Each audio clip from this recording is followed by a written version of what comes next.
کیا آپ کا من نہیں لگتا؟ اداس رہتے ہو یا کسی نے دھوکہ دے دیا ہے؟ یا پھر ساری بلیسنگز ہونے کے باوجود بھی تمہارے دل کو سکون نہیں ملتا؟ اللہ ایک بہت ضروری بات تمہارے لیے قرآن میں کہہ رہا ہے، چلو دیکھتے ہیں۔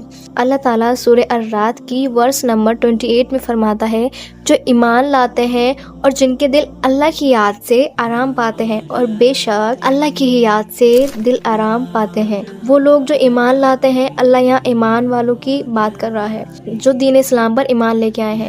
یہاں پہ اللہ یہ نہیں کہتا کہ ان کا جو ایمان ہے وہ زیادہ کمزور ہے یا کم ہے، مگر وہ صرف ایمان والے ہوں، اپنی پوری کوشش کرتے ہوں، وہ لوگ گناہ کرتے ہوں اور پھر انہیں پچھتاوا ہوتا ہو تو پھر وہ روتے ہوں اور اللہ سبحانہ تعالیٰ سے اپنے گناہوں کی معافی مانگتے ہوں۔ کیونکہ ایمان کا مطلب پرفیکٹ ہونا نہیں ہوتا، بلکہ آپ کو پریشانی آ رہی ہو اور پھر بھی آپ سچائی کو، حق کو چنو، کسی کو پریشانی یا دکھ نہ پہنچاؤ، ایک برے انسان نہ بن جاؤ۔ ان سبھی دنیاؤں کے اندھیروں میں ایمان ایک روشنی ہے۔ اللہ سبحانہ تعالیٰ فرماتا ہے، جو لوگ ایمان لاتے ہیں ان کا دل آرام پاتا ہے۔ اور یہ والا پارٹ تمہارے لیے ہے۔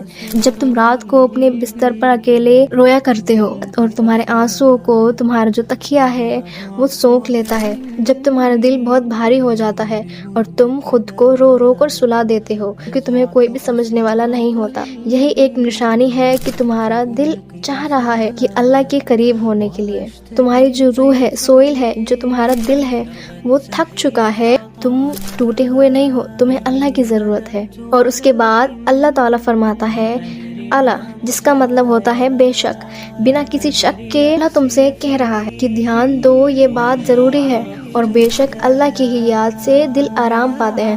اور یہاں پہ دھیان دینے والی بات یہ ہے کہ یہاں پر اللہ سبحانہ تعالیٰ ایمان والوں کی بات نہیں کر رہا، یہاں پہ دلوں کی بات کر رہا ہے۔ اور دل ہر ایک انسان کے پاس ہوتا ہے، چاہے وہ خدا پر یقین رکھتا ہو یا نہ رکھتا ہو۔ یہ سب لوگ کہیں نہیں، صرف اللہ کی ہی یاد میں آرام پائیں گے، سکون پائیں گے، اور جو سکون آپ کو لوگوں کے ساتھ نہیں ملتا، ریلیشن شپ میں نہیں ملتا، پیسے میں نہیں ملتا، یا نکاح کرنے میں نہیں ملتا، یا کوئی اچیومنٹ حاصل کرنے میں نہیں ملتا، ان میں سے کہیں نہیں، جو حقیقت سکون آپ کو ملے گا وہ آپ کو اللہ کی یاد میں ملے گا۔ اور جو لفظ اللہ نے اس آیت میں استعمال کیے ہیں، تطمئن، اس کا مطلب صرف سکون نہیں ہوتا، آپ کا دل تھم جائے، اس کو سکون فیل ہو، اور تم یہ سکون ڈیزرو کرتے ہو کیونکہ اتنی زیادہ چیزوں سے تم گزر چکے ہو، نے دوسروں کا خیال رکھا ہے، لوگوں کی مدد کی ہے اور صبر رکھا ہے، جتنے بھی حالات بگڑے اور مشکلات بڑھی، تم نے ہار نہیں مانی، تم روئے، تم نے ہار نہیں مانی، اب تمہیں بھاگنے کی ضرورت نہیں ہے،